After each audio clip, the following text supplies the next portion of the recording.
ఓం బ్రహ్మాయ విష్ణురూపాయ శివతేజస్వరూపిణే జీవకారుణ్యహితాయ ప్రేమదేవాయ తే నమః.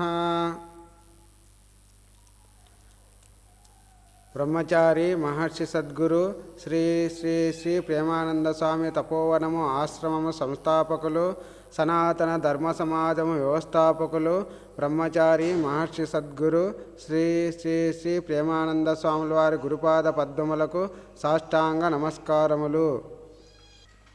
మాఘపురాణము 1వ అధ్యాయము. శౌనకాది మహామునులు యజ్ఞము చేయ తలపెట్టుట. భరతభూమి పవిత్రమైన పుణ్యభూమి. ఇందు నైమిసారణ్యము సకల పురాణ పురుషులకు, మహాయోగులకు, మహర్షులకు నిలయమైనది. అందు శౌనకాది మహామునులు లోక కళ్యాణార్థము ఒక మహాయజ్ఞమును చేయ తలపెట్టారు. మరి మహర్షుల జీవితమంతా మానవ శ్రేయస్సు కొరకే గదా. వారు సర్వసంగ పరిత్యాగులు, నిష్కాములు. లోక కళ్యాణమే వారి లక్ష్యం. తలపెట్టిన మహాయజ్ఞము పరిసమాప్తమగుటకు ఒక పుష్కర కాలము అనగా 12 సంవత్సరములు పట్టునని నిర్ణయించారు. యజ్ఞము నిర్విఘ్నంగా కొనసాగుటకు నైమిసారణ్యమునందలి గోమతీ నదీ తీరాన్ని యజ్ఞస్థలముగా ఎంచుకొని ఒక శుభముహూర్తమున మహాయజ్ఞమును ప్రారంభించారు. ఆ యజ్ఞమును చూచి తరించవలెనని భరతఖండమందలి నలుదిక్కుల నుండి తపోధనులు ఎందరో వచ్చి యజ్ఞశాల సమీపమున నివాసమేర్పరచుకున్నారు. అందులో శతాధిక వృద్ధులు, సకల శాస్త్ర పారంగతలు, కోవిదులు, వేద పండితులు, బ్రహ్మతేజస్సుతో విరాజిల్లే తపోధనులు, మునికుమారులు ఇత్యాదులెందరో ఉన్నారు. అనుభవశాలురైన మునీశ్వరులెందరో తమ తమ శిష్య బృందముతోనో పరివారముతోనో తండోపతండాలుగా ఆ యజ్ఞశాలను చేరుకొనిరి. యజ్ఞస్థలము ఋషిపుంగవులతోనూ మహర్షులతోనూ వేదశాస్త్ర మంత్ర కోవిదులతోనూ కిటకిటలాడసాగింది. సకల లోక కళ్యాణార్థమై 12 సంవత్సరములు ఏకధాటిగా సాగు ఆ మహాయజ్ఞమునకు సకల శాస్త్ర పురాణ కోవిదుడు పురాణములు చెప్పుటలో ఔపాసన పెట్టిన దిట్టయ్యునగు సూత మహర్షి కూడా తన శిష్య బృందంతో వేంచేశాడు. ఆ మహాయజ్ఞ నిర్వహణ కార్యక్రమములలో నిమగ్నమైనాడు. సూత మహర్షి రాకతో ఆ ప్రాంతమంతా సంతోష సాగరంలో మునిగిపోయింది. అక్కడున్న సమస్త జనులు సూతుల వారి ఆశీర్వాదముతోనో పర్యవేక్షణతోనో యాగము నిరాటంకముగా కొనసాగునని ఆనందించారు. సూతుల వారి దర్శన భాగ్యం కలిగినందుకు అమితానందమును పొందారు. సూత మహర్షి వేదశాస్త్ర ఇతిహాసాది సమస్త విద్యలందును ఆరితేరిన పండితోత్తముడు. సకల శాస్త్రములు ఆమూలాగ్రముగా తెలిసిన మహానుభావుడు.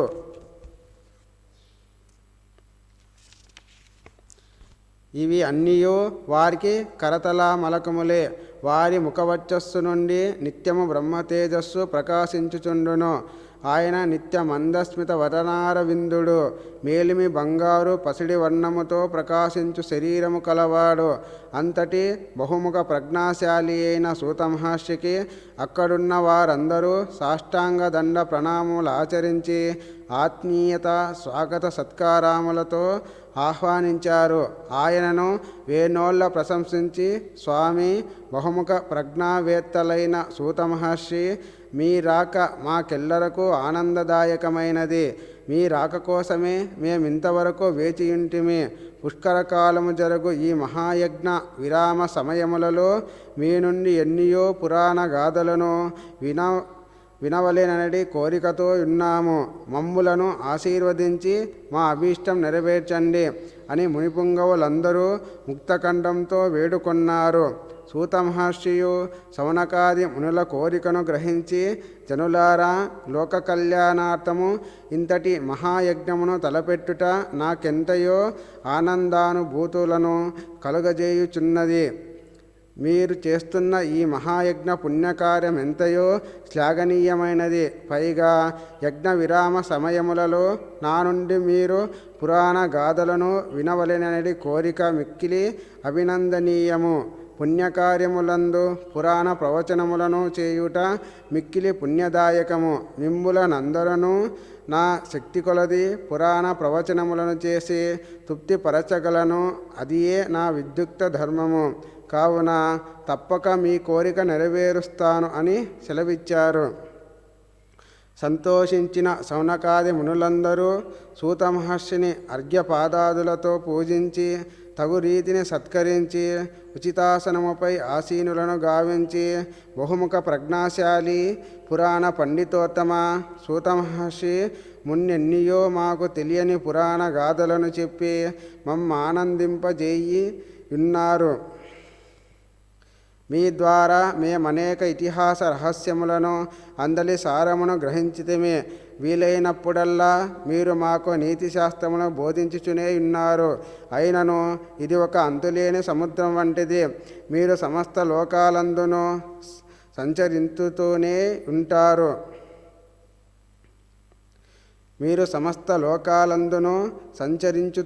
ఉంటారు. కావున సిద్ధపురుషులైన మీ నుండి ఎప్పటికప్పుడు కొంగ్రొత్త విషయములను నేర్వవలెననే కోరికతో ఉన్నాము. కావున మాకు తెలియని విషయములేమైనా ఉన్నచో విరామ సమయములతో వినిపించవలసిందని ప్రార్థించుచున్నాము అని అడిగారు. శౌనకాది మునులందరూ కొంగ్రొత్త విషయములో వినవలెనని కోరిక విల్లబుచ్చుటచే సంతసించిన సూత మహర్షి వారితో ఇట్లంటున్నాడు. ఓ శౌనకాది మునులారా, మీ మనస్సులోని కోరికను గ్రహించి తిని మీరు వినదగు నాకు తెలిసిన పురాణ కథలను నా సాయశక్తులా మీకు వినిపించదను. ఇట్టి మహాయజ్ఞ పుణ్యకార్య సమయమందు ఇటువంటి పుణ్యకథలు చెప్పుట వలన నాకున్ను వినుట వలన మీకున్ను పుణ్యము కలుగగలదు. కావున నేను చెప్పునది శ్రద్ధగా వినండి, తరించండి అంటూ ప్రారంభించసాగాడు. సూతులవారు పురాణ ప్రవచనము చేయుటకు అంగీకరించినందులకు మునులందరూ ముదమంది ధన్యులమైతిమి స్వామి అంటూ సూతులవారి పాదములను కండ్లకద్దుకొని పురాణ పురుష పద్మ పురాణాంతర్గతమయ్యున్న మాఘమాస మాహాత్మ్యమును వినవలనడి ఉత్సుకతతో ఉన్నాము. కావున మాకు మాఘమాస మాహాత్మ్యమును ఆ మాసము నందాచరించవలసిన విధి విధానములను ధర్మములను వినిపించి మమ్ములను ధన్యులను గావించండి స్వామి అని వేడుకొన్నారు. తపస్యాలురగు శౌనకాది మునుల అభీష్టము మేరకు సూత మహర్షుల వారు హృదయానంద భరితులై, ఓ మునులారా, మీ కోరిక సరైనదే. అతి ముఖ్య విషయమునే మీరు అడుగుచున్నారు. మాఘమాసము ప్రారంభము కాబోవు సమయములో మీరీ కోరికను కోరుట ఎంతయో సమర్థనీయమైనది, సమంజసమైనదీను. మాఘ పురాణ వినుట ఎల్లరకు శ్రేయోదాయకమే. ఈ మహాయజ్ఞ పుణ్యకార్య సమయమందు మాఘమాస మాహాత్మ్యమును వినిపించు మహాద్భాగ్యము కలిగినందుకు నాకెంతయో సంతోషముగానున్నది. సావధాన చిత్తులై ఆలకించండి. ఓ మునిశ్రేష్ఠులారా, నేను రోమ మహర్షి కుమారుడను, వేదవ్యాస మహర్షికి ప్రియ శిష్యుడను. నా తండ్రి సకల శాస్త్ర కోవిదుడగుటచే ఆయన వద్ద నుండి నేను సకల శాస్త్రములు అభ్యసించి తిని, అదియునుగాక వేదవ్యాస మహర్షికి ప్రియ శిష్యుడైనందున నా గురువుగారి దయవలన నా కప్పిన జ్ఞానమునంతటినీ పదుగురికి పంచిపెట్టి పరమాత్మని సన్నిధిని చేరవలననే కోరికతో ఉన్నాను. ఆయన దయవల్లనే మీరడిగిన ప్రశ్నలకన్నింటికీ జవాబు చెప్పగలవాడినైతిని. ఇవి పుణ్యకథలు సకల లోకములను తరింపచేయును, సర్వశుభములు నొసంగును. పూర్వము మీరు అడిగినట్లే వశిష్ఠుల మహర్షుల వారిని దిలీప మహారాజు మాఘమాస మాహాత్మ్యము వివరించమని కోరాడు. కులగురువైన వశిష్ఠుల వారు చెప్పిన దానిని దిలీప మహారాజు శ్రద్ధగా ఆలకించి తరించాడు. దానినే మీకిప్పుడు చెప్పబోవుచున్నాను, విని తరించండన్నాడు సూత మహర్షి. మాఘపురాణము 1వ అధ్యాయము సమాప్తము. ఓ